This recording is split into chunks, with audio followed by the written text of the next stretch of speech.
अपनी बात को जहाँ से छोड़ा था वहीं से शुरू करते हैं कि जब हमने इस चीज को देखा, तो अगर हमने इस चीज को देखा तो हमको ये पता होना चाहिए कि इस कुंडली के अंदर इस समय जो कर्क का चंद्रमा लगन कुंडली के अंदर जिस व्यक्ति का है उसका शनि जो है इस समय 11वें घर में चल रहा है। ठीक है, अब मान लो यहाँ पे लगन चेंज हो जाता है, चंद्र लगन, समझ गए कि नहीं?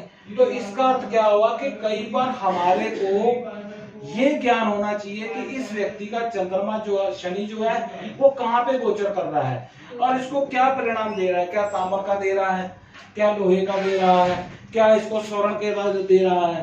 बात समझ में आ गई कि नहीं? परीक्षण करने के लिए सबसे पहली दृष्टि जो मैंने समझा रखी है कि 4 प्लैनेटों पे मेन जानी जरूरी है। सबसे पहले शनि पे, फिर राहु पे, केतु पे, बृहस्पति पे। ये तो मैंने समझा रखा आपको कि इसके बाद घुसो तुम बाकी प्लैनेटों में। समझ गए कि नहीं? अब पहले नहीं घुस जाओ वहां पे सीधा चंद्रमा में, वो तो 2.25 दिन की अंतराल की चाल में जाएगा। समझ गए कि नहीं? ऐसा मैंने क्यों बोल दिया? क्योंकि वो लंबे समय तक रहते हैं, लंबे समय तक रहते हैं ना, चेंज करते हैं, लंबे समय के बाद राशि को चेंज करते हैं। बहुत अच्छी बात है, आपने बहुत अच्छा ज्ञान साझा किया। अब मैं इस बात को जोड़ना चाहता हूँ साथ में, शनि जो है वो न्यायाधीश है, अगले पिछले जन्मों के जो पाप है उनका वो दंड प्रदान करते हैं। ठीक है, बृहस्पति जो है वो गुरु है। समझ गए? अब मैं एक बात और आप लोगों को कितनी बार समझा चुका हूँ यार कि कारक तत्व को मेन ध्यान रखा करो। किसको रखा करो? कारक तत्व का मेन ध्यान रखा करो। समझ गए कि नहीं? अरे जिसका गुरु बुलंद है, शादी भी है, संतान भी है, कोष भी है, पैसा भी है, धार्मिक भी है, सब कुछ है। जिसका शनि प्रधान है वो डॉक्टर भी है, जज भी है, न्यायाधीश भी है, वकील भी है, अच्छा इंडस्ट्री का मालिक भी है, केमिकल फैक्ट्री का मालिक भी है, टॉप की गाड़ियां भी है। राहु है तो व्यक्ति राजनीतिक है, बहुत अच्छा है। केतु है तो कोई बाबा है, कोई संत है, कोई मोक्ष की ओर लेके जा रहा है। तो मेन इन बातों का आप ध्यान रखो। पुनः वापस आते हैं यहाँ पे। ठीक है, अब ये जो चीजें हैं ये मैं आपको इसकी जो प्रेडिक्शन है वो मैं आपको एक एक करके लिखवा देता हूँ। बात समझ में आ गई कि नहीं? तो मैं चाहता हूँ कि आप लिख लीजिए ताकि समझ पाओगे आप इस बात को। और बहुत आसान प्रेडिक्शन है ये, नहीं कि जब भी आप अपने जीवन के अंदर अगर शनि से संबंधित आप कोई भी कुंडली देखते हो, गोचर कुंडली के अंदर शनि देखिए कहाँ पे है। बात समझ में आ गई? या तो शनि की ढैया है या शनि का 7.5 है। अगर वो नहीं है तो कंटक है, कंटक नहीं है तो पाया कौन सा है उसका। समझ में आई? आ गई? इस सूत्र को लिख लेना था ना तो काम आ जाता आपके। बात समझ में आ रही है कि नहीं? इसको लिख लेना चाहिए, फिर आपको याद नहीं रहेगा। ठीक है, चलो अभी हम इसको शुरू करते हैं, आगे बढ़ाते हैं हम इसको थोड़ा सा। ठीक है, अब लिख लीजिए इसको।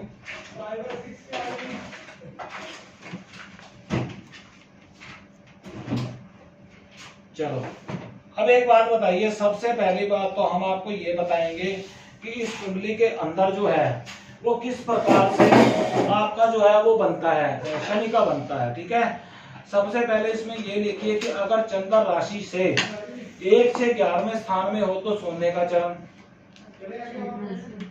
1 से 11 चंद्र राशि में, राशि से 1 6 11 में शनि हो तो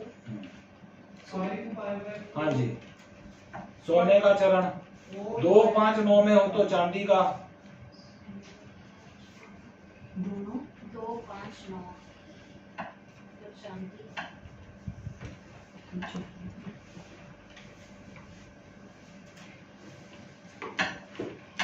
ठीक है, और उसके बाद मैंने बोला 3 7 10 में हो तो तांबे का।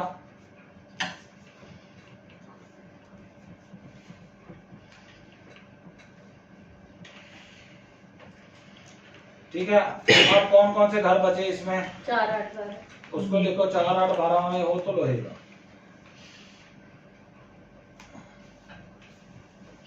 लिख दिया आपने?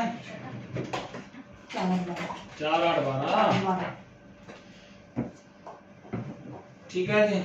अब इसमें एक बात और आती है, वो ये आती है कि जो भी व्यक्ति की राशि होती है चंद्रमा के हिसाब से, और उसके बाद जो शनि का गोचरीय प्रकरण जो होता है, बात समझ में आ गई कि नहीं?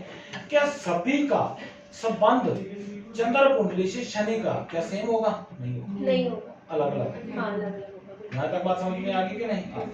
अब इसको समझने का प्रयास कीजिए कि जैसे सबसे पहली बात ये है कि अगर अब इसमें जो आपने बोला कि आजकल कुंडली के अंदर आप एक काम कीजिए, अब इसको इस बात से समझिए कि लोहे का पाया जब मेष राशि के अंदर चतुर्थ भाव में पड़ता है, मेष राशि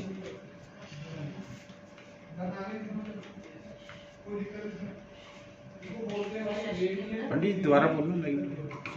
मेष राशि के अंदर शनि जब चतुर्थ भाव में पड़ेगा